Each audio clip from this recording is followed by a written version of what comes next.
Africa has one of the highest credit ratings in the world. And according to recent reports, women do not fall too far from the so-called sad stereotype.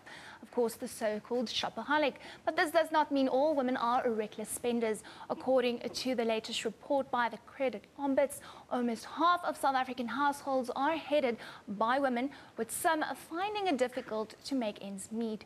In keeping up with the theme of Women's Month, the Office of the Credit Ombud is doing its part to assist women to become financially independent and to better handle their money. Joining us in studio is the Credit Ombudsman Case Manager, Vita Nofal. Vita, I thank you for joining us today in studio. Thank you, Anine, and thank you for having the Credit Ombud on your show.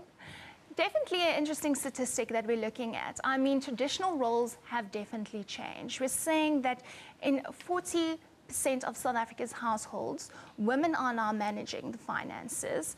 Let's just firstly talk about that change and talk about the financial decisions that we see them making. Absolutely. Look, predominantly, we've always known that women were the caregivers of the household. The man went to work, he brought money home, and ultimately managed the finances. That has largely shifted. Women have taken a far more proactive role in career. They have become more money conscious, but with that has come a price. Inevitably, women have been taking care of their households. They're now taking care of finances for their households, and credit becomes a forefront runner. And the reasoning there too is most times women are the ones that will look to the kids, would look to the groceries, as mundane as that is. But where before it was cash orientated, now it's credit. Credit is easy, credit is fast.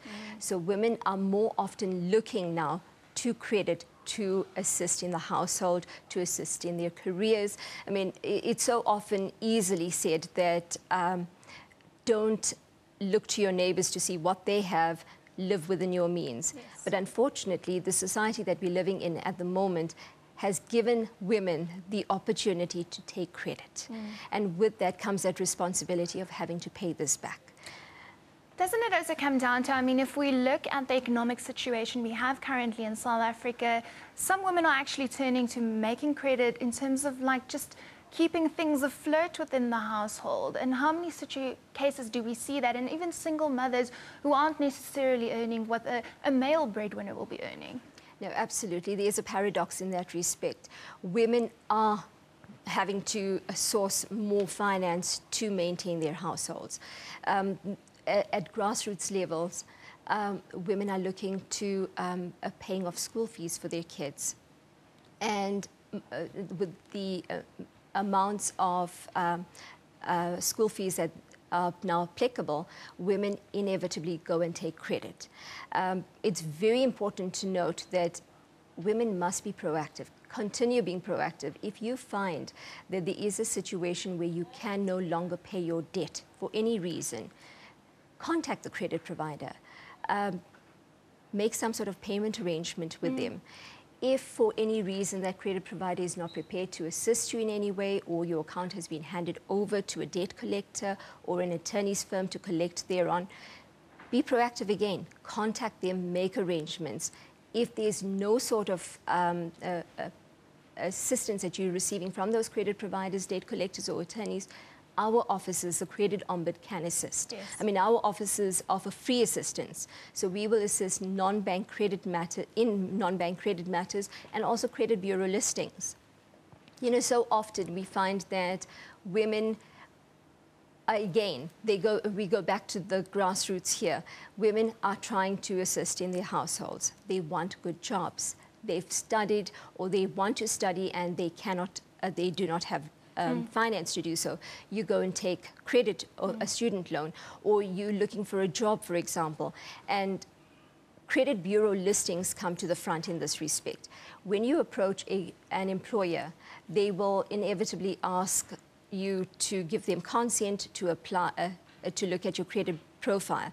And women are not aware of the fact that when they default on an account, you've already, in terms of the initial contract you've had with the service provider or the credit provider, consented to that credit provider and service provider providing information to the credit bureau. Yes. So when you've approached that employer subsequently, that employer is going to pick up on your defaults, and they're going to see that inevitably your payment profile is not kosher. Now, in that respect, also again, be proactive. I mean, our officers can assist. If you've gone through to the bureau and they've not assisted you or they've not resolved your matter, come through to our office. We will assist you. We'll definitely have to make sure that we put up those details. And I'd also like to ask, is it that fraudsters are now targeting women because we see that clothing accounts are being opened in maybe your name that you're not aware of? How can women not fall victim to this? Yes, you've raised a very important point. We've had an instance recently at the Credit Ombud where a consumer, a woman, was surprised that she was being contacted by a number of credit providers, all saying that she owes money. She knows that she didn't apply for any of those credits, and she came through to the Credit Ombud. We investigated the matter. We liaised with the different credit providers, and it was actually established that this was fraud that was perpetrated. So what we did in this instant is we requested the consumer rather, to provide us with an affidavit setting out that she did not apply for these loans, these contracts. We then requested her to provide us with an ID with those informations and a specimen of her signatures. We provided these to the credit providers. They then had an opportunity to look through these. In consultation with our officers, they agreed that this was fraud, and they agreed to then write off these debts. Also, very importantly, they then sent a request to the credit bureau to have this woman consumer's details expunged. Yeah, well, Vita Nafal from the Credit Ombudsman. Like I said, we will be putting up your details for those who need to get in touch with you. But we thank you for joining us today. Thank you, Anine.